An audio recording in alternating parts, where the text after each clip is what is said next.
Principale, Madame la députée de Joliette. Monsieur le Président, est-ce que notre histoire et ses marques dans notre quotidien sont importantes au Québec? Si c'est le cas, comme ce devrait l'être, la conservation du patrimoine bâti devrait être une réelle priorité collective. La ministre de la Culture a une occasion en or d'envoyer un message clair en ce sens avec la situation de la maison René Boileau. Elle a indiqué la semaine dernière que la démolition était suspendue jusqu'au 29 avril. C'est après-demain. Il est minuit moins une, Monsieur le Président.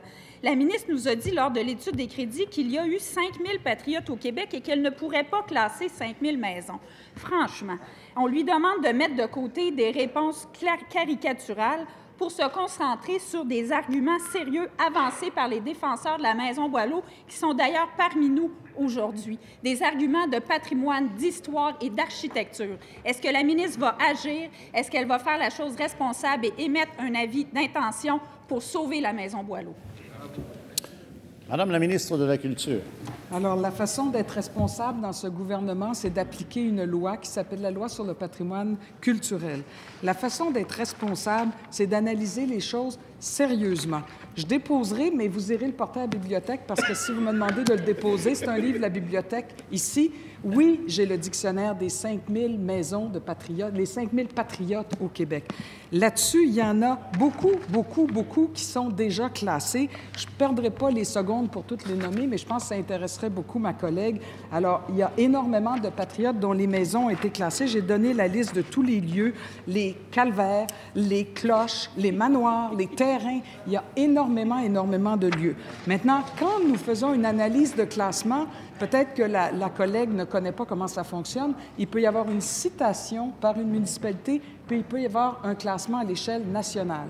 Première analyse à faire, et je répète que nous n'avons reçu cet avis d'intention, cette demande de classement que le 7 avril.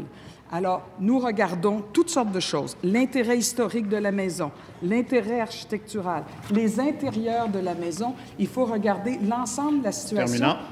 Et souvent, on offre une citation plutôt qu'un classement national. Première complémentaire, Madame la députée de Joliette.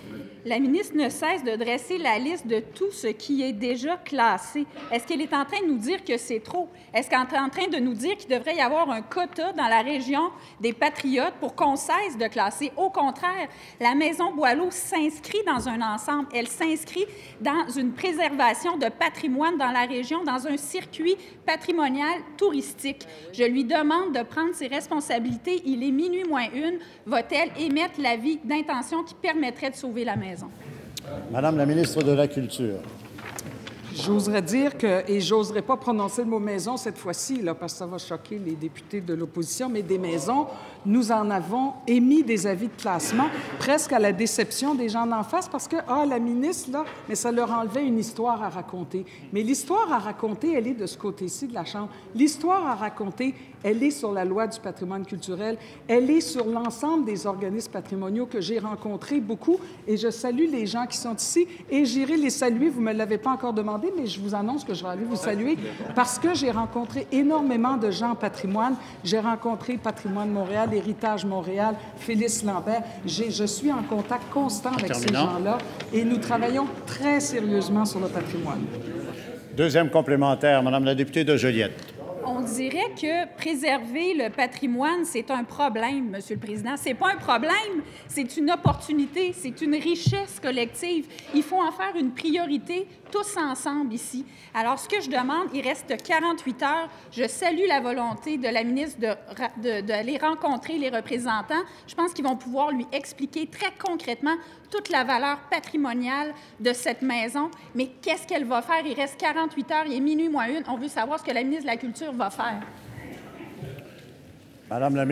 S'il vous plaît. Madame la ministre de la Culture. Je répéterai que le 48 heures, il est grâce à la ministre substitut de la Culture. Savez-vous quoi? Parce que moi, j'ai parlé au maire, parce qu'on s'est entendu pour donner une semaine pour pouvoir regarder les choses sérieusement. Alors, quand on parle de ministre responsable, je pense que là aussi, c'est pas mal de ce côté-ci, parce que la ministre a été assez responsable pour parler au maire très rapidement le soir même pour obtenir un délai d'une semaine, pour avoir le temps de regarder les choses. C'est exactement ce que nous faisons avec le ministère. Nous revoyons tous les rapports et puis on prendra la décision quand ça sera rendu le temps de prendre la décision.